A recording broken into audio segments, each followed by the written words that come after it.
Bashkimi Demokratik për Integrim ka thirrur protest për ditën e premte më 26 qershor në sheshin e Tetovës, kjo pasi gjykata kushtetuese solli vendimin të cilin i shfuqizoi emrat e rrugëve të vitit 2007.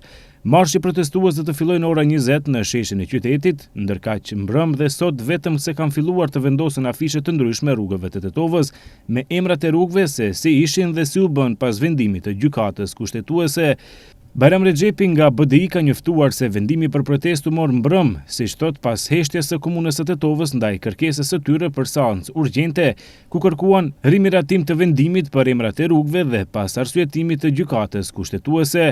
Kjo nuk është vetëm çështje emrash rrugësh, është tentativë për të mohuar rilindasit historinë, trashëgiminë dhe çdo të arritur shqiptare, të ndërtuar me sakrificë në 20 vitet e fundit. Tetova është djep i kulturës, arsimit dhe krenarisë shqiptare.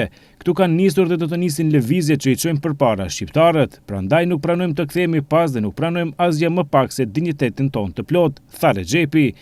Në ndërkohë nga komuna e Tetovës nuk deshën të përgjigjen për televizionin Koha. Paraprakisht nga komuna e Tetovës kanë deklaruar se çështja e emrave të shfuqizuar dhe të zgjidhet me procesin i cili ka filluar në komunë tani e disa kohë. Sipas tyre, pritet që kjo të zgjidhet brenda një viti.